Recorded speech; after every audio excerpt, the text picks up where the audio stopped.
গণমাধ্যম নাকি গণমানুষের কথা বলে, কিন্তু আপনাদের অনুযোগ অভিযোগ আর্তনাদ যখন নিষ্পেষিত হয় আমাদের খোলা বারান্দায় ঘুরপাক খায় রাষ্ট্রযন্ত্রে, তখন প্রশ্ন জাগে যে আদতেই গণমাধ্যম কি গণমানুষের কথা বলে। এমন ভাবনা থেকে আমরা শুনতে চাই আপনাদের কথা, খুঁজতে চাই সমাধানের পথ, এবং সেজন্যই আমাদের আয়োজন ZSRM প্রেজেন্টস মিট দ্য পিপলে। আপনাদের সবাইকে স্বাগত জানাচ্ছি। আমি জান্নাতুন নাইম। আজকে আমাদের সাথে দুজন অতিথি রয়েছেন। আমি অতিথিদের সাথে শুরুতে আপনাদের পরিচয় করে দিতে চাই। আমার ডান পাশে রয়েছেন মাসুদ কামাল, সিনিয়র সাংবাদিক, এবং রয়েছেন আমার বাম পাশে গাজী MH তামিম, প্রসিকিউটর, আন্তর্জাতিক অপরাধ ট্রাইব্যুনাল। এবং দর্শক, আমাদের সাথে স্টুডিওতেও রয়েছেন তরুণ প্রজন্মের প্রতিনিধিরা। আজকে তারাই আমাদের অতিথিদেরকে প্রশ্ন করবেন, এবং আজকে আমরা আলোচনা করতে চাই আওয়ামী লীগের কার্যক্রম নিষিদ্ধ হবার পরিপ্রেক্ষিতে এবং কোন প্রেক্ষিতে নিষিদ্ধ হলো, তার পরবর্তীতে বাংলাদেশের রাজনীতি ঠিক কোন পথে আগাবে, এবং আওয়ামী লীগের দল হিসাবে এবং আওয়ামী লীগের যেসব অঙ্গ সংগঠন ছিল তাদের নেতাকর্মীরা, তাদেরও বিচার প্রক্রিয়া কতদূর আগাল, সেসব নিয়ে। মাসুদ ভাই, আপনাকে দিয়ে আলোচনাটা শুরু করতে চাই। আমি যখনই অনুষ্ঠান করি আপনাকে দিয়ে শুরু করি।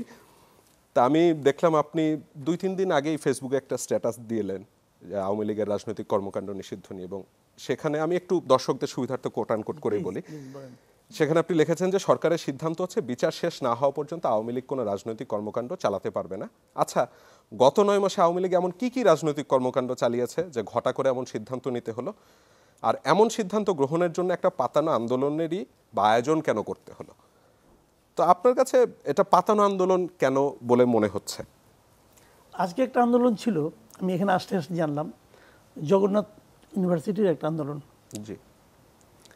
সে আন্দোলনটা তারাও এই যমুনার দিকে আসছিল, আটকে দেওয়া হলো। তাদেরকে আপ্যায়ন করা হয়েছে জলকামান দিয়ে। তারা কিন্তু যমুনা পর্যন্ত আসতে পারে নাই। যমুনার সামনে কিন্তু যে কোনো সমাবেশ, যে কোনো অবস্থান, বিক্ষোভ করা ডিএমপির পক্ষ থেকে নিষিদ্ধ, অনেক আগেই নিষিদ্ধ। এই নিষিদ্ধ ঘোষণা করার পর একটা মাত্র আন্দোলনের লোকজন সেখানে সারা রাত থাকতে পেরেছে। যখন দিন হয়েছে, সূর্য উঠেছে, তাপ বেড়েছে, তাদেরকে খাবার পানীয় সরবরাহ করা হয়েছে সরকারি উদ্যোগে, ও আশা করেছে। সিটি কর্পোরেশন যাদের মাথা গরম না হয়ে যায়, এই জন্য মাথার উপর পানির কুয়াশার মতো ছড়িয়েছে ফগিং মেশিন দিয়ে। এরাও নাগরিক, ওরাও নাগরিক, এদেরও একটা দাবি আছে, ওদেরও একটা দাবি আছে। দাবির যৌক্তিকতা তো পরে, তো দাবিটা পেশ করার ক্ষেত্রে এই দুই ছাত্রদের মধ্যে আপনি এক ধরনের বৈষম্য দেখেন না? দেখেন, এই জন্যই মনে হয়েছে ওটা আন্দোলন, আজকে যেটা হচ্ছে এটা আন্দোলন, আর আগেটা হলো পাতানো আন্দোলন। সরকারের মাধ্যমে আসলে কেন এই পাতানো আন্দোলন করবার তাদের দরকার? সরকারের মাধ্যমে সরকার আওয়ামী লীগকে নিষিদ্ধ করতে চায়, বাট সরকার প্রধান, ওনার সঙ্গে ইউরোপীয়দের, পশ্চিমাদের একটা সম্পর্ক খুব ভালো। উনি হয়তো আগে ভেবেছেন যে এরকম একটা রাজনৈতিক দলকে নিষিদ্ধ করলে গণতান্ত্রিক বিবেচনায় এটাকে খুব সহজে খাওয়ানো যাবে না। আচ্ছা, এই জন্য আমি নিজে শুনেছি উনি কমপক্ষে 3টা আন্তর্জাতিক গণমাধ্যমকে উনি বলেছেন যে কোনো রাজনৈতিক দলকে নিষিদ্ধ করার পরিকল্পনা এই সরকারের নেই। উনি বলেছেন, কিন্তু এখন উনি যদি এই সরকার এখন উনি সরকার প্রধান, আর উনি যদি আওয়ামী লীগকে নিষিদ্ধ করে দেন, তাহলে ওনাকে প্রশ্ন করবে না? আপনি তো বলছেন দিবেন না, নিষিদ্ধ করবেন না, এখন করলেন কেন? উনি কী জবাব দেবেন? ওনার একটা জবাব দরকার ছিল। যে কারণে উনি ওনাদেরকে বলছেন, বাবারা তোমরা করো। আমি যেন বলতে পারি যে যারা জুলাই আন্দোলন করেছিল তারাই এখন এটা চাচ্ছে, এবং এই জন্য তারা এই শাহবাগ ব্লকেট করেছে, আমার এখানে অবস্থান ধর্মঘট করেছে, অমুক করেছে, তমুক করেছে, এবং এই জন্য এই চাপে আমি করে দিয়েছি। আমি জনগণের কথা শুনেছি। এই যে কথা বলার যে অজুহাতটা, এটা তৈরি করার জন্য ওনাকে এই নাটকটা করতে হয়েছে, এবং এটা পাতানো নাটক, এতে আমার কোনো সন্দেহ নাই। গাজী MH তামিম, আপনার কাছে যেতে চাচ্ছিলাম। খুব বড়সড় রাজনৈতিক দলগুলো বারবার বলছে যে দল হিসেবে আওয়ামী লীগ বা আওয়ামী লীগের যারা কর্মী সমর্থক ছিলেন, নেতা নেত্রী ছিলেন, তাদের বিচার প্রক্রিয়াটা খুব ঢিমে তালে চলছে, বা সরকারের আগ্রহ নেই, তারা আদৌ বিচার করতে চায় কি চায় না সেটা নিয়েও অনেকে প্রশ্ন করছে। তা আপনি তো প্রসিকিউশনে আছেন, সোমবারই তো সম্ভবত শেখ হাসিনার বিরুদ্ধে প্রথম যেটি দাখিল করা হলো। বিচার প্রক্রিয়া কোন অবস্থায় আছে এখন? জি, ধন্যবাদ আপনাকে। আন্তর্জাতিক অপরাধ ট্রাইব্যুনালে আমাদের এখন যে বিচার প্রক্রিয়া চলছে, বিচার প্রক্রিয়ার প্রথম ধাপ যেটাকে বলে প্রি ট্রায়াল স্টেজ, তার মানে তদন্ত চলমান আছে। অসংখ্য ঘটনার অভিযোগে তদন্ত চলমান। তদন্তটা চলমান হচ্ছে তদন্ত সংস্থায়। এটিও গভর্নমেন্টের একটি পার্ট, কিন্তু এটি স্বরাষ্ট্র মন্ত্রণালয়ের অধীনে আন্তর্জাতীয় অপরাধ ট্রাইব্যুনাল আইনের অধীনেই গঠিত। আমাদের পার্টটা হলো প্রসিকিউশন। তদন্ত শেষ হওয়ার পরে যখন তদন্ত প্রতিবেদনটা প্রসিকিউশনের হাতে জমা দেয়, প্রসিকিউশন তখন এটার উপরে একটা আনুষ্ঠানিক অভিযোগ আকারে ট্রাইব্যুনালে দাখিল করে, যেটা সাধারণ আইনের সাথে এটার একটু পার্থক্য। সাধারণ আইনে তদন্ত প্রতিবেদন দাখিল করতে হয় আদালতে, আর এই আইনে তদন্ত প্রতিবেদন দাখিল করতে হয় প্রসিকিউশনে। তো আমরা এখন পর্যন্ত দুটি তদন্ত প্রতিবেদন পেয়েছি। একটি হলো জুলাই বিপ্লবের সময় চাংখারপুল এলাকায় সংগঠিত মানবতা বিরোধী অপরাধ, আরেকটি হলো শেখ হাসিনা এবং তার তৎকালীন স্বরাষ্ট্রমন্ত্রী এবং তৎকালীন আইজিপি, এই তিনজনের মাধ্যমে সংগঠিত মানবতা বিরোধী অপরাধ, যেটা গোটা বাংলাদেশ জুড়ে হয়েছে। এই দুটি তদন্ত প্রতিবেদন আমরা হাতে পেয়ে আমরা সেটিকে একটা আনুষ্ঠানিক অভিযোগ আকারে ট্রাইব্যুনালে উপস্থাপনের জন্য কাজ করছি। ধিমে তালে চলছে বলে সাধারণ মানুষের যে কথা, এটা ছোট্ট একটি জবাব আমি দিতে চাই, সাধারণ মানুষকে বোঝানোর মতো করে, আইনের মতো করে না। দেখেন, একটা মানুষ নিহত হয়েছে 5ই আগস্টে, এই মানুষটা আবার 6 আগস্টেও কোনো না কোনো মানুষ নিহত হয়েছে। এই দুটা মানুষ নিহত হওয়ার পার্থক্যটা আমি একটু বোঝাই। একটি মানুষ রাস্তায় অন্য একটি মানুষ কর্তৃক একটি নির্দিষ্ট কারণে নিহত হলো, এটা হলো একটা আইসোলেটেড ক্রাইম। এটা বিচারের জন্য আমাদের দেশে দণ্ডবিধি আছে, সেখানে 302 ধারায় একটা হত্যা, তার বিচার আছে। কিন্তু যখন এরকম একটা হত্যা হবে যেটি অন্যান্য অনেকগুলো হত্যারই একটি অংশ, 14ই জুলাই থেকে 5ই আগস্ট পর্যন্ত সারা বাংলাদেশে প্রায় 1,500 মানুষ নিহত হয়েছে। যারা নিহত হয়েছে এবং যারা হত্যা করেছে, এই দুইটা গ্রুপের পরিচয় হবে সেম, মানে হত্যাকারীরা একই গ্রুপ, তারা আইনশৃঙ্খলা বাহিনীর সদস্য অথবা তৎকালীন সরকারের রাজনৈতিক দলের ক্যাডার। যারা নিহত হয়েছে তারা কোনো না কোনোভাবে সরকারের বিরোধী। এরকম কোনো ঘটনা যদি কোথাও ঘটে, সেখানের এই হত্যাকাণ্ড তখন আর সাধারণ আইসোলেটেড হত্যাকাণ্ড থাকে না, তখন এটা হয়ে যায় মানবতা বিরোধী অপরাধ। এটা হলো আইনের ব্যাখ্যা। আমি কিন্তু বা তদন্ত সংস্থা বা প্রসিকিউশন এর একটি অপরাধের তদন্ত করে তদন্ত প্রতিবেদন জমা দিতে পারবে না, তাহলে এটা 302 এর সাধারণ হত্যাকাণ্ড হবে। এই বিচার করতে গেলে আপনাকে সারা বাংলাদেশের হত্যাকাণ্ডের তদন্ত করতে হবে, করে সেটা শেষ করে এরপরে আপনাকে বলবেন যে as a part of that mass killing তার একটি অপরাধের বিচারের জন্য আপনি প্লেস করবেন। কিন্তু ওই চার্জের আগে আপনাকে টোটাল স্টোরিটা বর্ণনা করতে হবে, যে আন্দোলনটা শুরু হয়েছিল কোটার জন্য, সেটা কনভার্টেড টু আদার্স, আরও অন্যান্য দাবি, তারপরে প্রথম অমুক মারা গেল, এইভাবে অমুক মারা যাচ্ছে, এরপরে আপনি তার পেছনের ইতিহাস যাবেন, কেন মানুষ এই দাবিটা তুলল। টোটাল তদন্ত শেষ করে আপনি একটি বিচারের জন্য প্লেস করতে পারেন। এজন্য সাধারণ অপরাধের তদন্ত আর এই মানবতা বিরোধী অপরাধের তদন্তটা টোটালি ডিফারেন্ট।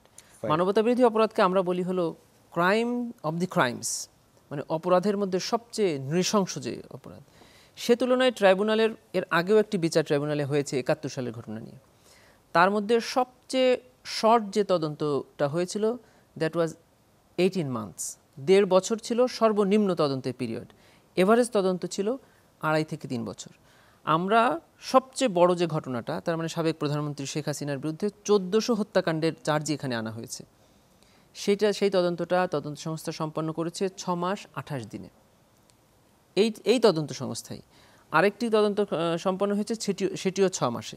আচ্ছা, ইন্টারন্যাশনাল যে সকল ট্রাইব্যুনাল বা কোর্টগুলো আছে যেখানে মানবতা বিরোধী অপরাধের বিচার হয়, তারা ইয়ার্স টুগেদার সময় নেয়, কারণ তারা মানে খুব নিখুঁতভাবে এটাকে চেষ্টা করে। আমরাও সেটা চেষ্টা করেছি। আমাদের কেন সময় কম লেগেছে সেটি হলো তদন্ত সংস্থাকে প্রসিকিউশন অ্যাসিস্ট করেছে, এটা আইনের অধীনে এটা আছে, দিনরাত তারা কাজ করেছে।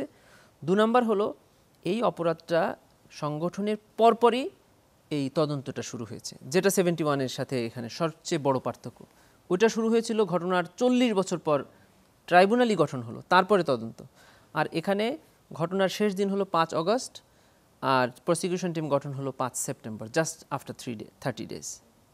এ কারণে আমরা সক্ষম হয়েছি। তবে এই পিরিয়ডটাকে আমি সবাইকে বলবো যে এটা হলো মানে সবচেয়ে কম সময়ে সবচেয়ে অসাধারণ একটি তদন্ত সংস্থা। আমি একটু ছাত্রদের কাছ থেকে প্রশ্ন নিয়ে আসতে যাচ্ছিলাম, কে প্রশ্ন করবেন? জি, আসসালামু আলাইকুম। বর্তমান যে গভর্নমেন্ট তারা তাদের ফেভারে যখন একটা আন্দোলন হয় বা কোনো মুভমেন্ট হচ্ছে, তারা এটাকে হচ্ছে প্রমোট করতেছে, অথবা হচ্ছে সেখানে একটা আপনি যেটা বললেন সেখানে জল ছিটাচ্ছে, হচ্ছে পাতানো একটা ফগ এই টাইপের, অথবা তাদেরকে একটা এখানে অ্যাপ্রিসিয়েটেবল একটা সিচুয়েশন। আবার হচ্ছে যখন এমন একটা সিচুয়েশন আসলো যেটা গভর্নমেন্টের এগেনস্টে একটা বিক্ষোভ সূচক বা কিছু, তখন হচ্ছে একটু ভিন্ন রকম তারা অ্যাপ্রোচ করছে। আমরা এই সিচুয়েশনটা দেখি হচ্ছে সেম ইউএসএ যখন বেশ কিছুদিন আগে প্যালেস্টাইনের এগেনস্টে যখন প্যালেস্টাইনের পক্ষে যখন বিভিন্ন ইউনিভার্সিটির ছাত্ররা বিক্ষোভ করছিল, যেমন হার্ভার্ড ইউনিভার্সিটি, সেখানে তাদের হচ্ছে প্রায় $2 মিলিয়ন একটা ছিল, ইনভেস্ট ছিল, এটা অফ করে দিচ্ছে। অর্থাৎ আমার কোশ্চেনটা হচ্ছে, এই ধরনের সিচুয়েশন বাংলাদেশ বলি বা ইউএস বলি, সব জায়গাতেই রেজিমের এগেনস্টে অথবা রেজিম যেটা মনে করে সেটার এগেনস্টে যখন কোনো কথাবার্তা আসে, তারা এটাকে নাকচ করে দেয় এবং এটাকে এনিহাউ ডিমোরালাইজ করার ট্রাই করে। অর্থাৎ এই প্রবলেমটা কোথায়? এটা কি আসলে বাংলাদেশের 53 বছর ইতিহাসে আমরা সেম জিনিসটা দেখছি? ইউএসএ অথবা হচ্ছে বড় বড় কান্ট্রিগুলোতেও সেম। মানে প্রবলেমটা আসলে কোথায়? কেন আসলে এই ধরনের ঘটনা ঘটতেছে? মাসুদ ভাই, আপনার কাছে। প্রবলেমটা হলো মানসিকতায়। কেউ সমালোচনা পছন্দ করে না, সবাই চায় যে তাকে সবাই প্রশংসা করুক, সে যেটা করছে সেই কাজটা যে ভালো করছে এটাই সবাই বলুক, এটা সবাই চায়। এবং সবারই মতলব হলো, এটা হলো হিউম্যান নেচার, এটা আপনিও চান আমিও চাই, এটাই বৈশিষ্ট্য আমাদের, যে আমরা কখনো আমার সমালোচনাটাকে নিতে পারি না। কোনো লিডারকে দেখবেন না সে বলবে যে আগে যেটা বলেছিলাম এটা তখন আমি ওইভাবে ভাবছিলাম, আমার ভাবনায় চেঞ্জ আসছে, অথবা আমি বুঝতে পারছি এটা আমার ঠিক হয় না, এটা কেউ বলবে না। এদের সবারই ধারণা আমি যা বলি এটাই সত্য, এটাই চিরন্তন সত্য, এবং ওইটাকে তারা অ্যাস্টাবলিশ করার চেষ্টা করে। আগে রিজিমও দেখতাম শেখ হাসিনা যা বলতেন সব ভালো, এবং এটা ভালো বলার জন্য তার সামনে কিছু স্থাপক থাকতো, তাদের কাজই ছিল যে আপা আপনি এত ভালো কেন, এটাই প্রশ্ন। এটা হলো আবার সবচেয়ে বড় সমালোচনা আর কি, আপনি এত ভালো কেন, আপনি এত জ্ঞানী কেন, এই হলো তার প্রশ্ন। আপনি একজন বলতেছিল হাহাকার করে আপনাকে তো আমরা হারাচ্ছি কেন, আপনি তো এখন জাতীয় নেতৃত্ব থেকে আন্তর্জাতিক পর্যায়ে পৌঁছে যাচ্ছেন, আপনাকে তো আমরা পাবো না। মানে হাহাকারের নমুনাটা দেখেন। এগুলি কেন হয়? কারণ উনি এটা শুনতে পছন্দ করেন বলেই কিন্তু হয়। আমি আপনার কাছে আরেকটা ব্যাপার জানতে চাচ্ছিলাম, ওইখানে যখন তারা সেখানে অবস্থান নিলেন, আমরা দেখলাম কিছু স্লোগান আসলো। স্লোগানের মধ্যে একটি হচ্ছে যে গোলাম আজমের বাংলায় আওয়ামী লীগের ঠাঁই নাই, সাইদির বাংলায় আওয়ামী লীগের ঠাঁই নাই। জাতীয় সঙ্গীত যখন গাওয়া হচ্ছিল সেখানে কেউ কেউ বাধাও দিলেন। পরবর্তীতে আমরা দেখলাম যে যারা এই অবস্থানটা আওয়ামী লীগের বিরুদ্ধে অর্গানাইজ করলেন, আমি এনসিপিও বলতে যাচ্ছি না কারণ হাসনাত আবদুল্লাহ ডাক দিয়েছিলেন, তারা বলছেন যে ছাত্র জনতা। তো এনসিপির পক্ষ থেকে বলা হলো যে 71-এর রাজনীতিকে ফেলে আসলে বাংলাদেশের রাজনীতি করা সম্ভব না, 71-কে ভুলে যায়। বাংলাদেশের রাজনীতির ন্যারেটিভটা আসলে এখন কোন দিকে যাচ্ছে? ওই যে বলে না যে আমি চৌরাস্তার মধ্যে দাঁড়ায় আছি, কোন দিকে যাবো বুঝতে পারতেছি না। এটা হলো বাংলাদেশের রাজনীতি, এখন হলো চৌরাস্তার মধ্যে দাঁড়ায় আছি, এবং শাহবাগের ওই মোড়টা আসলে কিন্তু চৌরাস্তা। তো বিষয়টা কেন আমি বলি আপনাদেরকে, দেখেন জুলাই আন্দোলনের সময় সমস্তগুলি পার্টি, মানে আওয়ামী লীগ এবং আওয়ামী লীগের যারা ঘনিষ্ঠ এরা বাদে আর পুরো বাংলাদেশ কিন্তু এক হয়ে গেছিল, বাংলাদেশের সমস্ত পলিটিক্যাল পার্টি এক হয়ে গেছিল, এবং এদের সঙ্গে এরা সামনে ছিল, এদের সঙ্গে দেশের একদম আপামর জনগণ এক হয়ে গেছিল। গৃহবধূ ভাই, সে তার বাচ্চাকে হাতে ধরে নিয়ে এসে পড়ছে। আমার নিজের ফ্যামিলির কথা আমি জানি, ক্লাস 10-এ পড়েছিল আমার ছোট ভাই, তার ওয়াইফ আর কি, ক্লাস 10-এ পড়েছিল, তাকে হাতে ধরে নিয়ে ওখানে যে বসে হয়েছিল, এই আন্দোলনে ছিল। ওর কী লাভ, ও কী বুঝে অনেকটা, ওই বাচ্চা কী বুঝে? ওই মায়ের মনে কি একবার চিন্তা হয় না কিছু হইলে পরে আমার বাচ্চাটা মারা যেতে পারে? সে কি চিন্তা করছে? কয় না কেন? তার যে পুঞ্জীভূত ক্ষোভ, 15 বছর 16 বছরের যে ক্ষোভ, আস্তে আস্তে আস্তে আস্তে কিন্তু জমছে। এই ক্ষোভটা যে কবে জমছে সেটা কিন্তু সে নিজেও জানে না, কিন্তু আস্তে আস্তে সে দেখছে তার মধ্যে অনেক ক্ষোভ জমে গেছে এই সরকারের প্রতি। সেই ক্ষোভের বহিঃপ্রকাশ সবাই মিলে একসঙ্গে করছে। তখন সবার সামনে একটা কমন ভিলেন ছিল, সেই ভিলেনটা হলো শেখ হাসিনা। এই দানবকে সরাইতে হবে, জাস্ট এটাই কিন্তু, আর কিন্তু কোনো কিছু না। সরানোর পরে কী হবে এটা নিয়ে কেউ ভাবে নাই, এবং ভাবা হয়ও না, এই সমস্ত ক্ষেত্রে কেউ ভাবেও না। এই গভর্নমেন্টের দুইটা ভুল ছিল শুরুতে একদম।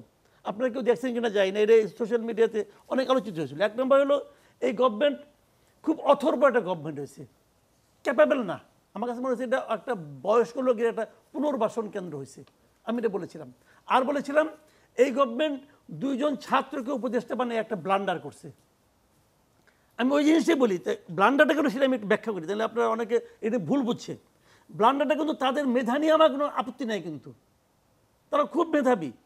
আমার আপত্তিটা ছিল কি, পুরা দেশের যে ছাত্রদের মধ্যে যে ঐক্যটা ছিল, যে আন্দোলনটা হয়েছিল, সেই ঐক্যটা ভেঙে গেছে। প্রাইভেট ইউনিভার্সিটির স্টুডেন্টরা বলতেছে আমরা তো বঞ্চিত হইলাম, আমরা তো কিছু পাইলাম না। আবার অন্য অন্য পাবলিক ইউনিভার্সিটি বলতেছে আমার এখানে এতগুলি লোক মারা গেছে, আমরা কিছু পাইলাম না। ঢাকা ইউনিভার্সিটি কেউ মারা যায় না, তাদের কিন্তু 2 জন গেল। একজন আহত, সে বলতেছে আমি তো আহত হয়েছি, আমার ত্যাগ কি তার চেয়ে কম? এই যে জিনিসটা, এটা হতে কি হয়েছে, ওদের মধ্যে যে ঐক্যটাকে ছিল এটা ভেঙে গেছে। এই ভেঙে যাওয়ার কারণে আমি মনে হয় পুরো ছাত্রটা ভেঙে গেছে।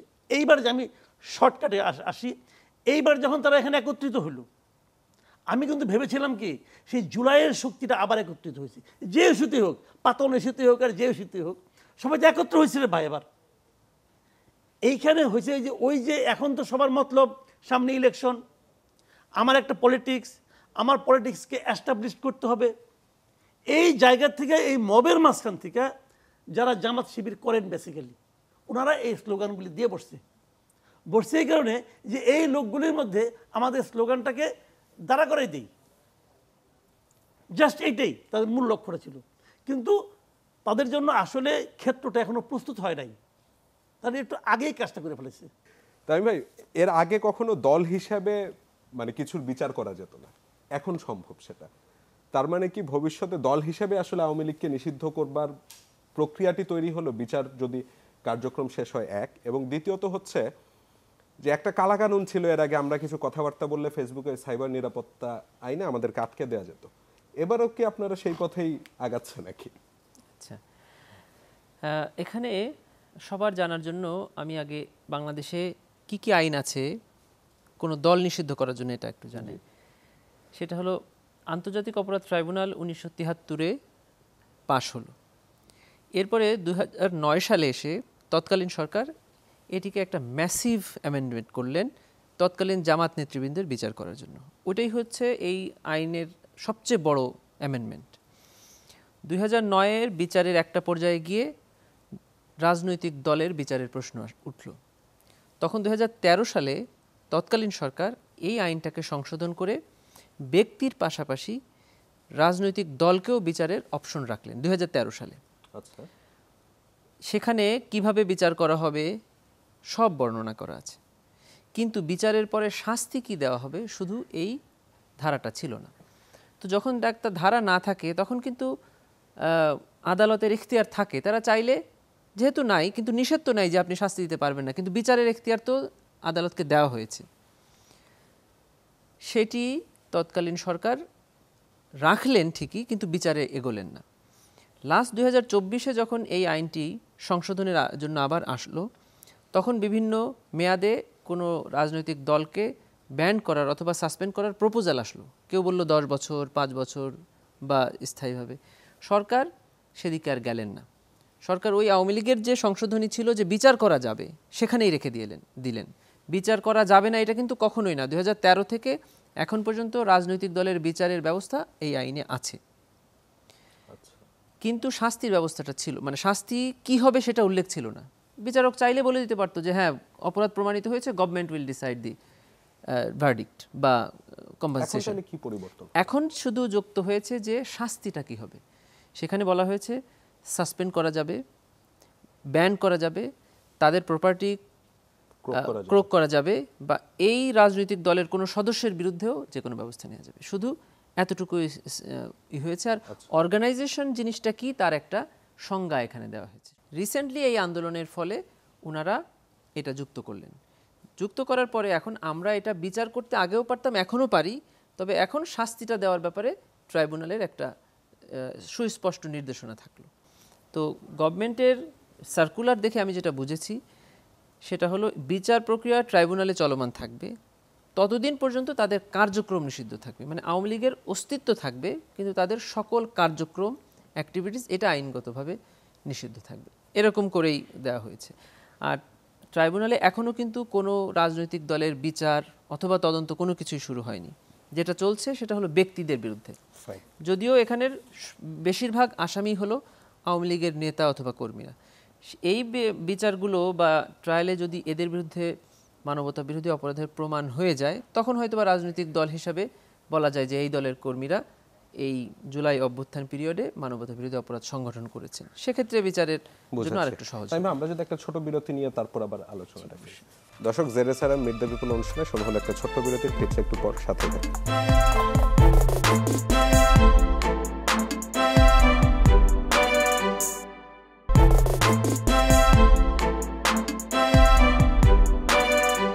দর্শক, বিরতির পর আবারও স্বাগত জেরেসারাম প্রেজেন্টস মিট দ্য পিপলে। আজকে আমরা কথা বলছিলাম আওয়ামী লীগের কার্যক্রম নিষিদ্ধ হবার পরে বাংলাদেশের রাজনীতি ঠিক কোন পথে আগাবে এবং সেই সাথে দল হিসাবে এবং আওয়ামী লীগের নেতা কর্মীদের বিচার প্রক্রিয়া ঠিক কোন পর্যায়ে আছে সেসব নিয়ে কথা বলতে স্টুডিওতে রয়েছেন মাসুদ কামাল, সিনিয়র সাংবাদিক, এবং আরও রয়েছেন গাজী এম.এইচ. তামিম, প্রসিকিউটর, আন্তর্জাতিক অপরাধ ট্রাইব্যুনাল। আমাদের সাথে আর উপস্থিত রয়েছেন তরুণ প্রজন্মের প্রতিনিধিরা। সবার আগে তাদের কাছ থেকে আমরা প্রশ্নটি নিয়ে আসবো। কে কে প্রশ্ন করতে যাচ্ছেন? আচ্ছা, আমি ওখান থেকে নিয়ে আসি। আপনি। আসসালামু আলাইকুম। আমার কোশ্চেনটা হচ্ছে মাসুদ কামাল স্যার, একটু জোরে বলবেন। কোশ্চেনটা হচ্ছে, আমরা গত 10 মে রাতে দেখেছি যে আওয়ামী লীগ নিষিদ্ধ হয়েছে, কিন্তু এই যে গত কয়েকদিনের নিউজের মাঝখানে আমরা দেখতে পাচ্ছি যে একটি গুরুত্বপূর্ণ ইস্যু, আমাদের বাংলাদেশের সার্বভৌমত্বের ক্ষেত্রে একটা গুরুত্বপূর্ণ ইস্যু, যে আমাদের যে টেকনাফে যে রাখাইন করিডোর, এই ইস্যু, রাখাইন করিডোর যে ইস্যুটা, সেটা কিন্তু চাপা পড়ে যাচ্ছে। আমার কাছে মনে হচ্ছে বেশিরভাগ নিউজ পোর্টাল বা যে কোনো নিউজে আমরা দেখতে পাচ্ছি না সেই নিউজটা। এবং আমি যদি খেয়াল করি, গত 1-2 দিন আগে সেখানে দেখেছি যে টেকনাফের যে সীমান্তে আমাদের 2জন জেলে, বাংলাদেশের 2জন জেলেকে আরাকান আর্মিরা গুলি করে গুলিবিদ্ধ করেছে এবং আরও 2-3 জনকে তারা তুলে নিয়ে গেছে। এখন এই সম্পর্কে এটা কেন আমাদের নিউজগুলোতে আসছে না বা কেন সেটা ভালোভাবে প্রচার হচ্ছে না? আপনি করবেন। আসসালামু আলাইকুম, আমি Arafat Hossain, Asian university of Bangladesh. আসলে যে দল গণহত্যা করে এমপি মন্ত্রীরা পালিয়ে যায়, তারা সেই দল কীভাবে রাজনীতি করে? আর একটা কথা হচ্ছে যে আপনি একটু আগে বলছিলেন যে 2-3 দিন ধরে শাহবাগে আন্দোলন করার কারণে সেখানে চিকিৎসা ক্ষেত্রে বলেন বা সাধারণ জনগণ ভুক্তভোগী হয়েছিল। তো সেক্ষেত্রে আমি যদি বলি, জুলাই আন্দোলন যদি কথা বলি, তাহলে 18 জুলাই পরে যখন সরকার ইন্টারনেট বন্ধ করে দেওয়া হয়, এরপরে বিভিন্নভাবে কারফিউ জারি করা হয়, তখন তো আমাদের দেশে অর্থনৈতিক ক্ষেত্রে ক্ষতি হয় এবং কি জনগণ বিভিন্নভাবে ভুক্তভোগী হয়েছিল। তো সেই ক্ষেত্রে আপনি কি বলবেন? দুটো প্রশ্ন আপনার কাছে। আমি আগে ওনারটা বলি। এটা কিন্তু ঠিকই আছে, যে কোনো বড় আন্দোলন করতে গেলে কিছু মানে পাবলিক সাফারিংস হবেই, এটাকে মেনে নিতে হবে। তো আমার মেনে নিতে কোনো আপত্তি নাই, কিন্তু আমার প্রশ্নটা হলো কি, যে আন্দোলনের ফলটা নির্ধারিত, সরকার জানে যে সে এটা করবে, সেটা নিয়ে এই আন্দোলনের নাটক খেলা কেন? আমি এটা বলছি, আর কিছু না। আমার কথা হলো, আগের আন্দোলনটা জাস্টিফাইড, এই আন্দোলনটা তো দরকারই ছিল না। হাসনাত আব্দুল্লাহ এরা সরকারকে যে বললে যেতে ভাই তুমি এটা করে দাও, এবং সরকারও করতে চাচ্ছে, কিন্তু বুঝাই গেল। তো তার জন্য আপনি পাবলিক সাফারিংসের মধ্যে যাবেন কেন? এই জন্য আমি ওই দুইটার মধ্যে পার্থক্য করেছি। আর আপনি যেটা বললেন, এটা হলো কি খুব একটা ভ্যালিড কোশ্চেন, যে এটা হলো পলিটিক্স। আমরা আগের গভর্নমেন্টের আমলে দেখেছি, এর আগের গভর্নমেন্টের আমলে দেখেছি, সকল গভর্নমেন্টের আমলে দেখেছি। দেখেন, আমি দুইটা ঘটনা বলি আপনাকে, পলিটিক্সটা কোথায়। এই যে ঘটনাগুলি বললেন, এগুলি অনেক বড় ঘটনা আমাদের জাতির সার্বভৌমত্বের জন্য। সঠিক কি বেঠিক এই আলোচনায় আমি যাচ্ছি না, কিন্তু ঘটনাগুলি বড়। এই বড় ঘটনাগুলির মধ্যে পাবলিকের মধ্যে এই ঘটনাগুলি নিয়ে আলোচনা হওয়া দরকার ছিল, কিন্তু সেই আলোচনাটা হারিয়ে গেছে এই কারণে, এই ঘটনার কারণে। অথচ এই ঘটনা কোনো বড় ঘটনাই না, যেটা সরকার যে কোনো মুহূর্তে ইচ্ছা করলেই এই সিদ্ধান্ত নিতে পারে। আন্দোলনটা কখন হয়? যে সরকার চাচ্ছে না, পাবলিক চাচ্ছে, তখন তো আন্দোলন। সরকারও যা চাচ্ছে, পাবলিক তো সেটাই চাচ্ছে, তো এটা আন্দোলনে ঝগড়ার কি আছে? কিন্তু ঝগড়ার কিছু নেই, এটা আপোষে হয়ে যাবে। তো তার জন্য যে নাটকটা করা হয়েছে, এই নাটকটা হওয়াতে ওইটা চাপা পড়ে গেছে। আরেকটা জিনিস চাপা পড়ছে, সেটাও পলিটিক্স, সেটাও বলি আপনাকে। তার ঠিক 2 দিন আগে 8 তারিখে বেগম খালেদা জিয়া দেশে আসছে না? খালেদা জিয়ার আশাকে কেন্দ্র করে পুরো এলাকায় কত লোক, খেয়াল আছিল আপনাদের? এয়ারপোর্ট থেকে আপনার গুলশান বাসা পর্যন্ত আসতে লাগছে 3.5 ঘন্টা, যেটা নাকি আপনি হাইটা আসলে তার আগে আসতে পারবেন। কেন এত দেরি লাগছে? কারণ এত মানুষ ছিল। তো এই রাজনীতিতে কি হয়, একটা মোমেন্টাম ওঠে কিন্তু, যে এই খালেদা যে আসছে, এবার বিরাট কিছু ঘটে যাবে, উনি কিছু বলবেন। এই যে মোমেন্টামটা, এত মানুষ যে হয়েছে, এই মোমেন্টামকে থামাইয়া দেওয়ার জন্য এই ধরনের একটা ঘটনা প্রয়োজন ছিল। হাসনাত আবদুল্লাহ কোন ইস্যুটাকে সামনে নিয়ে আসলো, যে হামিদ সাহেব কেন বিদেশ গেল, ইস্যু তো এটা। হামিদ সাহেবকে আপনি একদিন ধরেন নাই কেন? হামিদ সাহেবকে লুকাইছিল? সাবেক প্রেসিডেন্ট হিসেবে তার বাসায় সবসময় পুলিশ থাকতো, যে কোনো সময় আপনি ধরতে পারতেন। একজন প্রেসিডেন্ট বিদেশ যাবে, সরকারের ঊর্ধ্বতন কেউ জানবে না, এটা হয়? এটা হয় না রে ভাই। এটা হলো একটা লেম এক্সকিউজ। এটা কি ইস্যু করে? আচ্ছা ঠিক আছে, আওয়ামী লীগ যদি নিষিদ্ধ দল হইতো, তাহলে কি হামিদ সাহেব যাইতে পারতেন না? হামিদ সাহেবের যাওয়ার সঙ্গে আওয়ামী লীগ নিষিদ্ধ করার কি সম্পর্ক আছে? হামিদ সাহেব তো যেদিন প্রেসিডেন্ট হয়েছেন, ওই দিন অফিসিয়ালি আওয়ামী লীগ থেকে পদত্যাগ করছেন। বাংলাদেশের প্রেসিডেন্ট কোনো পলিটিক্যাল পার্টি করতে পারে না আইন অনুযায়ী। সে পদত্যাগ করে এখানে আসছেন, তারপরে রিটায়ারমেন্টে গেছেন 2 বছর আগে।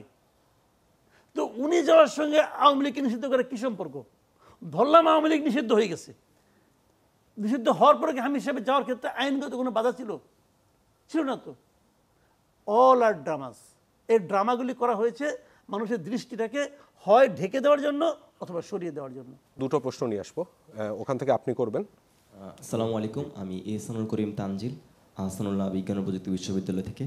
তো আমার প্রশ্নটি হচ্ছে সরাসরি মাসুদ কামাল স্যারের কাছে। তো তিনি হচ্ছে একটা কথা বললেন যে বর্তমান যে সরকার গঠিত হয়েছিল জুলাইয়ের পরে, যে যেখানে 2জন ছাত্র উপদেষ্টা ছিল, তিনি সেটিকে হচ্ছে অপছন্দনীয় চোখে দেখছেন।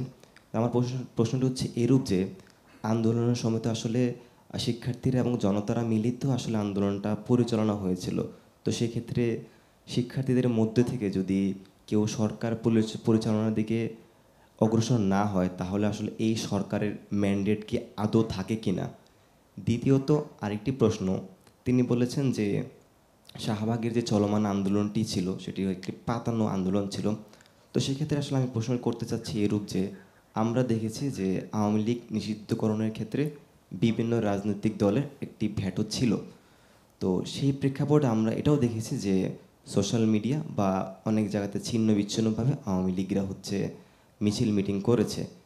তো সেই প্রেক্ষাপটে তো আসলে ছাত্র জনতার আসলে শাহবাগে উঠে আসছে যাতে এই আন্দোলনের মাধ্যমে আওয়ামী লীগ নিষিদ্ধকরণের যে বাধাটা ছিল সেটা উপেক্ষা করে যাতে নিষিদ্ধকরণ করা হয়।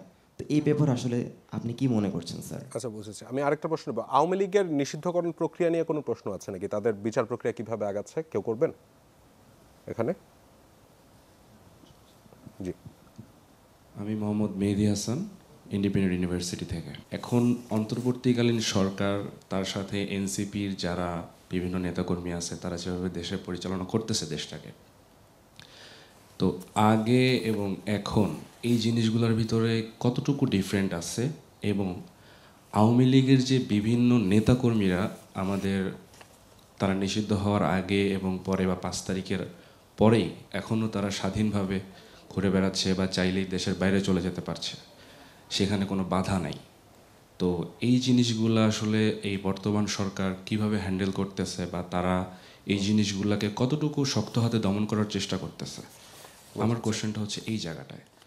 মাসুদ ভাই, আমি একটু তামিম ভাইয়ের কাছে একটা প্রশ্ন ছিল, সেখান থেকে চলে আসতে চাচ্ছিলাম যে আওয়ামী লীগের এই বিচার প্রক্রিয়ার মানে যখন এই ধরনের অ্যামেন্ডমেন্টগুলি আসলো, আমি দেখলাম যে ডেভিড বার্গম্যান তিনি তার ফেসবুক পোস্টে লিখলেন এবং পরবর্তীতে সেটা নিয়ে বিজনেস স্ট্যান্ডার্ড নিউজ করেছে, এবং তারা নিউজটা করেছে এভাবে যে in a reaction to the move noted journalist David Bergman express shock centering the Anti-Terrorism Act amendment which prohibited any form of publicity including press statements, social media content or public gatherings, যেটা বলা হচ্ছিল। এবং তিনি এখানে বলছেন যে this will have a huge impact on not just the political rights of Aomi League supporters who basically will no longer have them but also wider rights to freedom of expression and the media within the country. আমি এর আগে আপনাকে বিরতির আগে জিজ্ঞাসা করছিলাম যে এর আগে একটা কালাকানুন ছিল, আমরা খুব ভয় পেতাম, এখন সেরকম কিছুর দিকে আমরা আগাচ্ছি নাকি? না, আসলে এরকম সোশ্যাল অ্যাক্টিভিস্ট যারা আছেন তারা সবসময় দেখবেন যে প্রচলিত ব্যবস্থার বিরুদ্ধে কথা বলেন। উনি এর আগেও বলেছেন তৎকালীন প্রচলিত ব্যবস্থার বিরুদ্ধে, এখন যেটা চলছে উনি সেটার বিরুদ্ধে বলবেন। এরকম কিছু মানুষ সবসময় এটা করেন। এগুলোকে অপছন্দ করার ঠিক না, কারণ সমালোচনা না করলে আপনি আপনার ভুলটা কিভাবে বুঝবেন? আগের সরকারের সবচেয়ে বড় সমস্যা যেটা ছিল, যে তারা সমালোচনা সহ্য করতে পারতো না। দেখেন ছাত্রদের একটা আন্দোলন ছিল যেটা কোটা সংস্কার, যে কোটাটা এইভাবে আছে, আমাদের দাবি হলো এটা সংস্কার করে সবার জন্য আরও একটু উন্মুক্ত রাখা হোক। কিন্তু ফ্যাসিজমের অন্যতম একটা ইনগ্রিডিয়েন্টস হলো যে তারা সমালোচনা সহ্য করতে পারে না। যে কোটার আন্দোলন কেন হবে, আমরা একটা ডিসিশন নিয়েছি সেটার বিরুদ্ধে কথা কেন বলবে, সেটা থামাতে গেল। তারপরে সেটা আস্তে আস্তে আরও লার্জ স্কেলে গিয়ে শেষে গিয়ে গভর্নমেন্ট পতন হলো। সেরকম সমালোচনা উনি করেছেন, এটাকে গভর্নমেন্ট দেখবেন যে এখান থেকে কতটুকু শিক্ষণীয়, এখান থেকে কতটুকু। আমাদের জার্নালিস্টদের জন্য ভয়ের কিছু আছে নাকি? না, অবশ্যই না। গভর্নমেন্ট তো অলরেডি সেই আপনি যে কালা কানুনের কথা বললেন সেটাকে অলরেডি অ্যামেন্ডমেন্ট করে, হ্যাঁ, বেশ ইন্টারন্যাশনাল স্ট্যান্ডার্ড নিয়ে এসছে। বিশেষ করে ট্রাইব্যুনাল আইন নিয়ে এর আগে ন্যাশনালি এবং ইন্টারন্যাশনালি সবচেয়ে বেশি সমালোচনা হয়েছে যে এই আইনে এটাকে বলা হচ্ছে ইন্টারন্যাশনাল ক্রাইমস ট্রাইব্যুনাল অ্যাক্ট, তার মানে আন্তর্জাতিক অপরাধ ট্রাইব্যুনাল। অথচ কাদের মোল্লা সাহেব সহ যাদেরকে ফাঁসি দেওয়া হয়েছে তার জাজমেন্টের সকলের উপরে লেখা ছিল যে যদিও এটা ইন্টারন্যাশনাল ক্রাইমস ট্রাইব্যুনাল, কিন্তু এখানে ইন্টারন্যাশনাল কোনো আইন বা বিধির প্রয়োগ হবে না, এটা বলেই তাদেরকে ফাঁসি দেওয়া হয়েছিল। শুধু তাই নয়, রায়ে তাকে যাবজ্জীবন কারাদণ্ড দেওয়া হলো। রায়ের পরে শাহবাগে একটা আন্দোলন হলো, সেই আন্দোলনের প্রেক্ষিতে আইন সংশোধন হলো। আইন সংশোধন করে সেটা আন্দোলনের আগে বা আইন সংশোধনের আগে দেওয়া একটি রায়কে পরিবর্তন করে অ্যাপিলে গিয়ে সেই রায়টাকে ইনহ্যান্স করে মৃত্যুদণ্ড দেওয়া হলো। মৃত্যুদণ্ডের এগেনস্টে রিভিউ করা হলো, রিভিউ মেইনটেনেবল হবে কি না সেই জাজমেন্ট পাবলিশড হওয়ার আগেই ফাঁসি হয়ে গেল। ফাঁসি হওয়ার প্রায় 1 মাস পরে জাজমেন্ট বের হলো। জাজমেন্টে যদি দেখা যেত যে যে অ্যাপিলটা মেইনটেনেবল। আপনারা এখন যেই বিচার প্রক্রিয়া যাচ্ছেন সেটা নিয়ে যদি প্রশ্ন ওঠে, আমি কেন এটা বললাম, 2024 সালে এই গভর্নমেন্ট চাইলে আওয়ামী লীগের করা ওই আইনেই কিন্তু আওয়ামী লীগের এই নেতাদের বিচার করতে পারতেন। তাহলে কি সুবিধাটা হতো, আওয়ামী লীগ নেতৃবৃন্দ যখন ট্রাইব্যুনালে আসামি হিসাবে আসতেন, এসে যখন বলতেন যে এই আইনের বিচার আমরা মানি না কারণ এটা কালা কানুন, আপনি যেটা বলছেন, তখন তো তাকেই বলা হতো যে এটা তোমার করা আইনে তোমাকে বিচার করা হচ্ছে এবং এই আইনে তুমি অলরেডি এতগুলা লিডারদেরকে এক্সিকিউট করে ফেলেছো, মানে তাদের আর এই বিচারটা রিভিউ করার সুযোগই থাকছে না, কারণ তারা পৃথিবী থেকে চলে গিয়েছে। সেই প্রশ্নটা যেন না আসে সেই জন্য এই গভর্নমেন্ট 2024 সালে এই আইনের একটা বড় পরিবর্তন করেছে। পরিবর্তনটা কি, সেটা হলো ডেফিনেশন অফ ক্রাইমসের মধ্যে প্রত্যেকটা ইন্টারন্যাশনাল যে ডেফিনেশন আছে রোম স্ট্যাটিউটে, যেটা সকল পৃথিবীর দেশগুলো মেনে নিয়েছে যে হ্যাঁ এটাই হলো একটা ইন্টারন্যাশনাল ক্রাইমস, এই ঘটনা ঘটালে হয়, সেগুলোকে এখানে ইনসার্ট করেছেন এবং বলে দিয়েছেন যে এই আইনটা এখন ইন্টারন্যাশনালি যে ডেফিনেশনটা আছে, যে মুডস অফ লাইবিলিটি আছে সেই অনুযায়ী চলবে। যার কারণে আমরা প্রসিকিউশন মানে রাষ্ট্রপক্ষ হয়েও এটিএম আজহার সাহেবের মামলায় সরাসরি বিরোধিতা করতে পারেনি, কারণ এটিএম আজহার সাহেবের মামলায় একটি গ্রাউন্ডই ওনারা নিয়েছিলেন, সেটা হলো এটিএম আজহার সাহেবকে মৃত্যুদণ্ড দেওয়া হয়েছিল এই বলে যে এটি যদিও আন্তর্জাতিক ট্রাইব্যুনাল কিন্তু এখানে আন্তর্জাতিক আইন প্রযোজ্য নয়, অতএব 71 সালে সংঘটিত অপরাধ এটা আন্তর্জাতিক ক্রাইম না হলেও তাকে মৃত্যুদণ্ড দেওয়া হলো।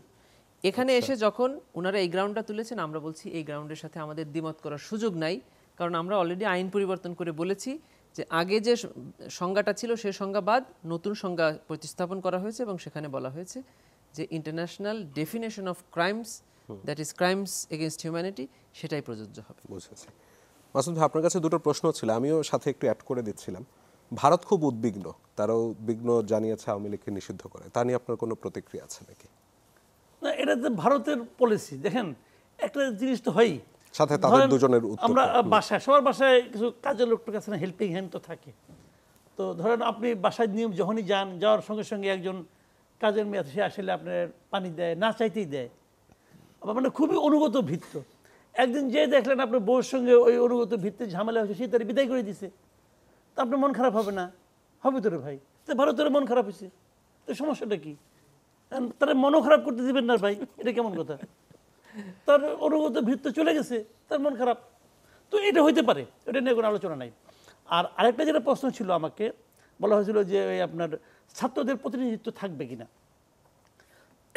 দেখেন, প্রতিনিধিত্ব রাখতে যাইয়াই কিন্তু ছাত্র ঐক্যটাকে বিনষ্ট করা হয়েছে, এটা হলো আমার বক্তব্য ছিল।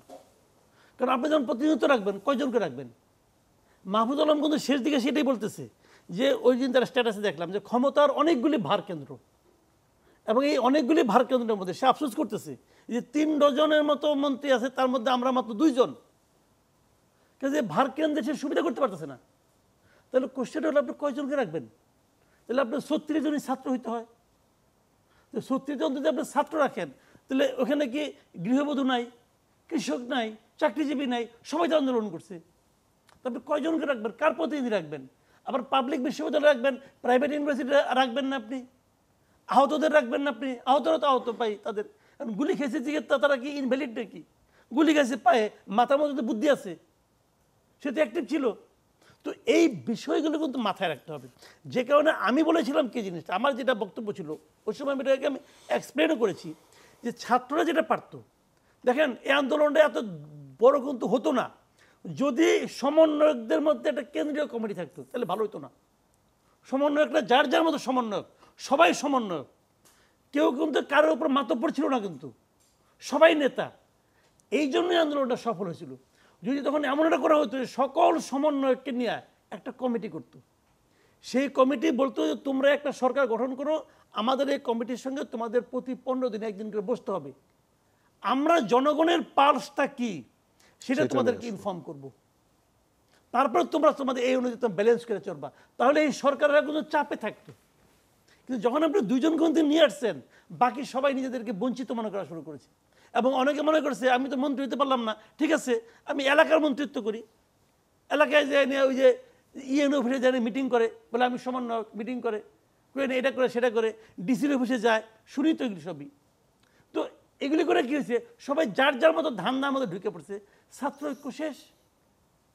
তো ছাত্রটাকে ঐক্যবদ্ধ রাখা উচিত ছিল। আন্দোলনের শক্তিটা যদি ঐক্যবদ্ধ থাকতো তাহলে সরকার চাপে থাকতো। এখন কি হয়েছে, সরকার অনুগ্রহ করে একটু একটু দেয়, এইটুক দিলাম তোমরা নিয়ে হ্যাপি থাকো। কেন আপনি আওয়ামী লীগের নিষিদ্ধ করবেন? শুরুতেই কেন করবেন না? আপনি করে ফেলান, সমস্যাটা কি? এত বড় দল, যে দলটা নাকি সারা দেশের মানুষকে এইভাবে হত্যা করছে, শুরুতেই করে দেন। কিন্তু শুরুতে যখন আপনি করবেন তখন আবার আরেকটা যে জিনিসটা আপনিও বলছেন, আমি কিন্তু ভাই নিষিদ্ধের পক্ষে না। আবার বলি, এটা নিয়ে আপনাদের সঙ্গে অনেক অপছন্দ করবেন, আমি কোনো দলই নিষিদ্ধের পক্ষে না। আওয়ামী লীগ যখন জামাতকে নিষিদ্ধ করছে তখন 3 তারিখে নিষিদ্ধ করছে, 3 তারিখে আমি বলছি আমি নিষিদ্ধের পক্ষে না। কারণ নিষিদ্ধ করে আপনি কাউকে দমাতে পারবেন না। নিষিদ্ধ করবেন, সে কই যাব? বিএনপির আপনি পলিটিক্স করে দেবেন না, বিএনপি কই যাব? আওয়ামী লীগে দিবেন না, আওয়ামী লীগের যে সমর্থক আছে এই লোকগুলো আপনি কী করবেন? এখানে যারা আছেন কার আত্মীয় স্বজন নাই যে আওয়ামী লীগ করে? তাকে আপনি আগামীকাল বলেন তারা আমি ভ্যানিশ করে দেবো, আপনি রাজি হবেন? আপনি রাজি হবেন না ভাই। তো তার জন্য আপনি কী রাখলেন? দেখেন আমি বলি আপনাকে একটা কথা, এই আওয়ামী লীগ তো 96-ও ছিল, 96 থেকে 2001 পর্যন্ত আওয়ামী লীগ ছিল না? সে আওয়ামী লীগ কীরকম ছিল? সে আওয়ামী লীগ হলো একমাত্র পলিটিক্যাল পার্টি যা নাকি শান্তিপূর্ণ উপায়ে বাংলাদেশে ক্ষমতা হস্তান্তর করছে। তো আপনি কি বলবেন? দলের সমস্যা না, সমস্যা হলো দলকে পরিচালনা করতেছে সে সমস্যা। যে গাড়িতে মানুষ চাপা দেয় গাড়ির সমস্যা না, সমস্যা হলো ড্রাইভারের। আপনি বিচার করতেন, বিচার তো কোনো সমস্যা নাই। আওয়ামী লীগের যত মন্ত্রী ছিল, যত এমপি ছিল এই 15 বছরে, কত এমপি? 1000 এমপি। একটা প্রশ্ন ছিল মাসুদ ভাই যে তারা পালিয়ে গেল কিভাবে? আমি শেষ করেছি। যত এমপি ছিল সবগুলি এমপি, যত লোক এমপি হওয়ার জন্য নমিনেশন পেপার কিনেছিল সবগুলি খারাপ। সবগুলি ধরেন সেন্ট্রাল কমিটি, জেলা কমিটি, উপজেলা কমিটিতে যত লোক ছিল আওয়ামী লীগের সবগুলি খারাপ। সব ট্রেনে বিচার করেন, এই লোক সংখ্যা যোগ করলে কত হবে? 1 লাখ হবে? 1 লাখের বেশি হবে না, 10 লাখ হোক। আওয়ামী লীগ যেবার সবচেয়ে কম ভোট পাইছে 2001 সালে, সেইবারও তারা ভোট পাইছে 2,23,00,000। 1 লাখ আপনি বাদ দেন রে ভাই, বুঝলাম 15 বছর আওয়ামী লীগে ভোট কমে অর্ধেক হয়েছে, তাও তো 1 কোটি। 1 কোটি থেকে 10 লাখ বাদ দেন, 90 লাখ থাকে। ওই 90 লাখ টাকা আপনি কী করবেন? ফেলাই দেবেন? বঙ্গোপসাগরে ডুবাই দেবেন? তাদের আপনি কি, তাদের জন্য আপনি কি রাখলেন? তাদেরকে বলেন তুমি যে এনসিপি করো অথবা তুমি যে জামাত করো, এটা হবে? হয়? এইটা বৈষম্য। আপনি বৈষম্য বিরুদ্ধে কথা বলতেছেন। আমি আওয়ামী লীগের, আমি কোনো দলের নিষিদ্ধের পক্ষে না, কিন্তু ভাই আমি মনে করি দল নিষিদ্ধ করার ক্ষমতা একমাত্র আছে জনগণের। আজকে আওয়ামী লীগ আপনি ইলেকশন করতে দিতেন, আওয়ামী লীগ ইলেকশন করতে পারতো, আওয়ামী লীগকে ভোট দিত। কেন ভোট দিবে আওয়ামী লীগ এরকম একটা দলকে? কেউ ভোট দিত না। জনগণ যখন তাকে প্রত্যাখ্যান করতো, সে আওয়ামী লীগ 2 দিন পরে মুসলিম লীগ হয়ে যেত। কিন্তু আপনি কি করলেন? নিষিদ্ধ করে দিয়া তার প্রতি সাধারণ মানুষের সিম্প্যাথি যোগাই দিলেন। মাসুদ ভাই, আমরা যদি আরো 1-2টা প্রশ্ন একটু নিয়ে আসি। ও সরি, লম্বা হয়ে গেছে। আচ্ছা, ওখান থেকে নিচ থেকে একজন। না না না, আপনি তো এর আগে করেছেন। আচ্ছা, যদি পরে সুযোগ থাকে আমি পরে সম্পূরক প্রশ্ন নিব। জি, আমার নাম লিঙ্কন, আমি আইউএটি থেকে। আমরা বিভিন্ন সোর্স থেকে কিছু পিকচার, কিছু ভিডিও চিত্র দেখেছি যে 10ই মে যেদিন এই আন্দোলনটা হইল আওয়ামী লীগ নিষিদ্ধের দাবিতে, সেদিন স্থায়ী এবং চূড়ান্তভাবে মার্কিন নাগরিকত্ব গ্রহণ করেছেন সজীব ওয়াজেদ জয় সাহেব। তো এখন আমার প্রশ্ন হচ্ছে, আপনার অবজারভেশন থেকে কি মনে হয় আওয়ামী লীগ কি নিজে যে নিষিদ্ধ হচ্ছে সেটা অ্যাকসেপ্ট করতেছে? কারণ শেখ হাসিনার উত্তরসূরি হিসেবে যদি বাংলাদেশে কেউ পলিটিক্স করতে আসে সেটা অবশ্যই সজীব ওয়াজেদ জয় হতে পারে। তো সে যদি স্থায়ীভাবে মার্কিন নাগরিকত্ব গ্রহণ করে, সে তো বাংলাদেশের রাজনীতি করতে একদম ইরিলেভেন্ট হয়ে পড়বেন। নাম্বার 1। নাম্বার 2 কোয়েশ্চেন হচ্ছে, আপনি বলেছেন এই সরকার অথর্ব, ঠিক আছে, ইউনূস সাহেব একজন ইন্টারন্যাশনাল ফিগার, উনি একটা ন্যাস্টি পলিটিক্স করতেছে আপনার অবজারভেশন থেকে। তো আমার প্রশ্ন হচ্ছে, উনি কিভাবে যে ন্যাস্টি পলিটিক্সটা করতেছে এটা আপনি বলতেছেন, আপনার কাছে কোনো ভ্যালিড প্রমাণ আছে কিনা, বা আপনি এই যে উদ্ধৃতিটা করলেন সেটা কিভাবে করলেন? আমার মনে হয় উনি জনগণের যে আকাঙ্ক্ষা সেটার প্রতিফলন ঘটাচ্ছেন, কারণ উনি প্রথমে বলেছেন যে উনি নিষিদ্ধ করবেন না, যখনই জনগণ এটা চাইলো তখন উনি ওনার সিদ্ধান্ত বদলাইলেন। তো আমার মনে হয় এটা বুঝেছি। আরেকটা প্রশ্ন নিয়ে আসবো। ওখান থেকে উনি করুক এখনো পর্যন্ত। জি, আসসালামু আলাইকুম, আমি জান্নাতুন আরবি, এশিয়ান ইউনিভার্সিটি অফ বাংলাদেশ। আমার প্রশ্নটি হলো মাসুদ সামান স্যারের কাছে। আপনি যে প্রথমেই বলেছেন যে আওয়ামী লীগকে নিষিদ্ধ করার আন্দোলনটি ছিল একটি পাতানো কিংবা সাজানো আন্দোলন। আমরা যদি কিছু মুহূর্তের জন্য মেনে নেই যে এটা একটি সাজানো আন্দোলন ছিল, কিন্তু আমরা যদি তাদের পুরানো দিনগুলোর দিকে তাকাই, যে যখনই আওয়ামী লীগের বিরুদ্ধে কেউ কোনো ধরনের বাজে মন্তব্য, কিন্তু তাদেরকে নিয়ে নানা ধরনের বাজে মন্তব্য করতো, তখনই তাদেরকে নানা ধরনের হত্যা, গুম সহ নানা ধরনের হয়রানির শিকার করা হতো। তো ইভেন 2018 সালেও আন্দোলন সহ নানা ধরনের এমন ঘটনার উদাহরণ রয়েছে। আর বিশেষ করে আন্দোলনের পরে আমরা যে আয়নাঘর, যে চিত্রগুলো দেখেছি, তো আশাই করা যায় যে তারা যদি আবার ক্ষমতায় আসে, আমরা যারা জুলাই আন্দোলনে ছিলাম কিংবা সাধারণ মানুষ যারা কাজ করেছে, তারা আবার সেই একই ধরনের দমননীতি চালাবে। এবং বিশেষ করে যেখানে দেশের সার্বভৌমত্ব হুমকির মুখে, সেখানে আওয়ামী লীগকে বহাল রাখা ঠিক কতটা যৌক্তিক বলে আপনি মনে করেন? আমি শেষ আরেকটা প্রশ্ন নিব।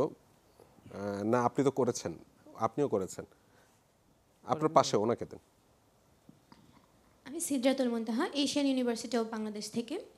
আমার প্রশ্নটি হচ্ছে মাসুদ কামাল স্যারের কাছে, এবং আমার প্রশ্নটি হচ্ছে, যেখানে দেশে শেখ হাসিনা এবং আওয়ামী লীগের সময়কালে আমাদের সার্বভৌমত্ব প্রশ্নবিদ্ধ হয়েছে এবং এখন পর্যন্ত সেটা আমাদের বাংলাদেশকে সাফার করতে হচ্ছে, তাহলে সেই জায়গায় সেই একই দলকে আমরা আবার কিভাবে রাজনীতি করতে দিতে পারি? মাসুদ ভাই, মোটামুটি একই টাইপেরই প্রশ্ন এসেছে আপনার কাছে। প্রশ্ন বেশি বারবার, হ্যাঁ অ্যানসার এটা এগুলো তো চলে এসেছে। না, মোটামুটি এগুলো কিন্তু আমি বলেছি। তারপর আমি মানে খুব সংক্ষেপে যদি বলেন। আমি একটা জিনিস বলি, সেই জিনিস হলো কি, খুবই সংক্ষেপে। আওয়ামী লীগ ক্ষমতায় আসলে আবার এগুলি করবে, খুব স্বাভাবিক আশঙ্কা। আওয়ামী লীগ ক্ষমতায় আসবে কেন? আবার আওয়ামী লীগ ক্ষমতায় আসবে কেন? ভোটেই তো আসবে। কে ভোট দিবে? আপনি ভোট দেবেন? আপনি ভোট দেবেন না, আমি ভোট দেবো না, সে ক্ষমতা আসবে কেন? সে নিশ্চিহ্ন হয়ে যাবে, সে মানুষের কাছে ঘৃণার পাত্র হয়ে যাবে, তার কৃতকর্মের জন্য মানুষ তাকে প্রত্যাখ্যান করবে। কিন্তু সে ক্ষমতা আবার আসবে যখন এই ভাবনা আপনার মধ্যে কাজ করে, তখন মনে হয় যে আপনি বোধহয় এরকম মনে করছেন যে ওদের অনেক লোক রয়ে গেছে। নাই, কাজে এই চিন্তাটা তারা যদি অপরাধ করে থাকে, সে অপরাধীদের শাস্তি হবে।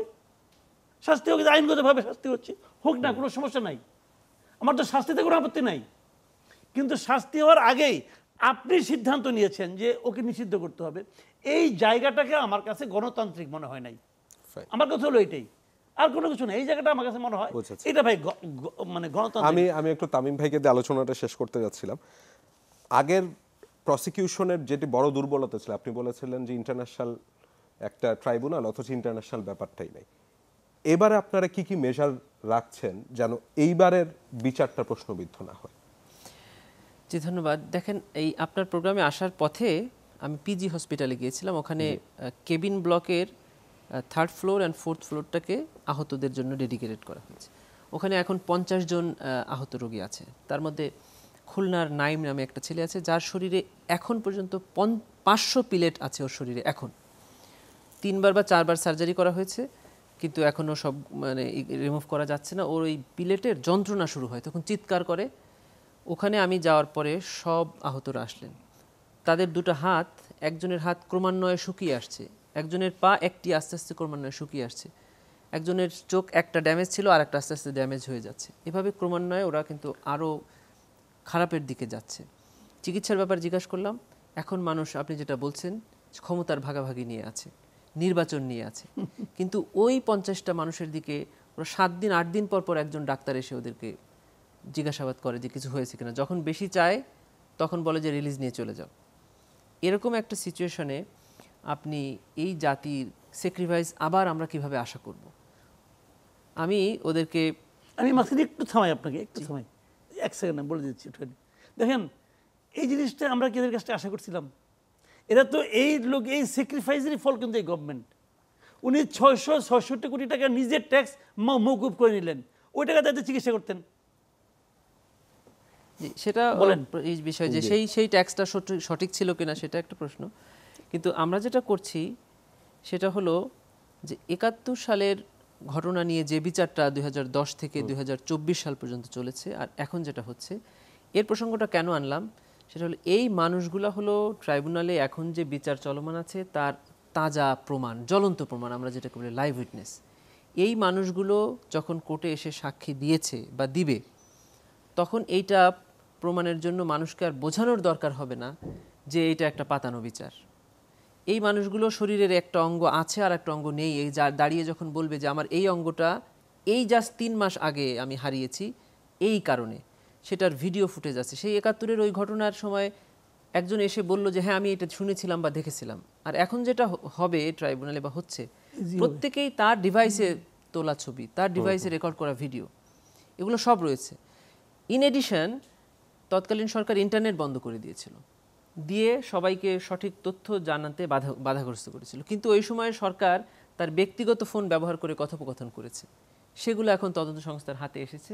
তারা ডাইরেক্ট অর্ডার দিয়েছে to kill the protesters, to use the lethal weapon, to use the helicopters. এগুলো যখন সরকারের একদম টপ লেভেল থেকে এই ধরনের ইনস্ট্রাকশন এসেছে, সেগুলো তদন্ত সংস্থা পেয়েছে। যেগুলো ফরেনসিক টেস্ট করা হয়েছে, যেগুলোর লাইভ উইটনেস আছে, যেগুলো আমরা টিভিতে দেখেছি, পত্রিকায় এখনও প্রত্যেক দিন স্টোরি ছাপানো হচ্ছে, এরকম একটা এভিডেন্স যে সকল ট্রায়ালে প্লেস করা হবে, সেই ট্রায়ালের সাথে আগের কোনো ট্রায়ালের তুলনাই হবে না। এই পৃথিবী, এই জাতি একটা অসাধারণ ন্যায় বিচার দেখতে পাবে আমি আশা করছি। সেটি আসামিও পাবে। আসামিকে আমরা বলেছি যে আইনের অধীনে থেকে তারা যত ধরনের সুবিধা চায় প্রত্যেকটা রাইটসই তাদেরকে দেওয়া হবে। শুধুমাত্র একটি জিনিস করতে দেওয়া হবে না, সেটা হলো যিনি অপরাধ করেছেন তাকে কোনো ছাড় দেওয়া হবে না, আর যিনি অপরাধ করেননি এরকম নিরপরাধ কাউকে টাচ করা হবে না। এরকম একটি ট্রায়াল আমরা জাতিকে উপহার দেব। একটা জিনিসই জাতির কাছে চাই, সেটা হলো ন্যায় বিচার কখনো তাড়াহুড়ো করে হয় না। মানুষ যেমন করে এই আন্দোলন করে আওয়ামী লীগ নিষিদ্ধ করা হয়েছে, রাইট হতে পারে বা হয়েছে হয়তোবা, এরকম আন্দোলন করে যদি আপনারা বিচারের রায় চায় জনগণ, তাহলে আমাদের পক্ষে মানুষকে ন্যায় বিচার দেওয়া সম্ভব হবে না। এটি জাতির কাছে আমাদের দাবি, তারা যেন আমাদের উপরে আস্থা রাখে যে আমরা এই জাতিকে এই জুলাই গণ অভ্যুত্থানে সংঘটিত মানবতা বিরোধী অপরাধের একটি বিচার মানুষকে উপহার দেব, যেটা যুগের পর যুগ হিস্ট্রি হিসাবে থাকবে। কিন্তু তার জন্য কোনো তাড়াহুড়ো নয়, তার জন্য একটু ধৈর্য। গাজী এমএইচ তামিম, আপনাকে অসংখ্য ধন্যবাদ, এবং মাসুদ কামাল, আপনাকে অসংখ্য ধন্যবাদ। যারা এখানে দর্শক সারিতে রয়েছেন আপনাদের সবাইকে অসংখ্য ধন্যবাদ। দর্শক, এরই সাথে শেষ করছি ZSRM presents meet the people. যারা এতক্ষণ আমাদের সাথে ছিলেন তাদের সবাইকে অসংখ্য ধন্যবাদ। শুভরাত্রি।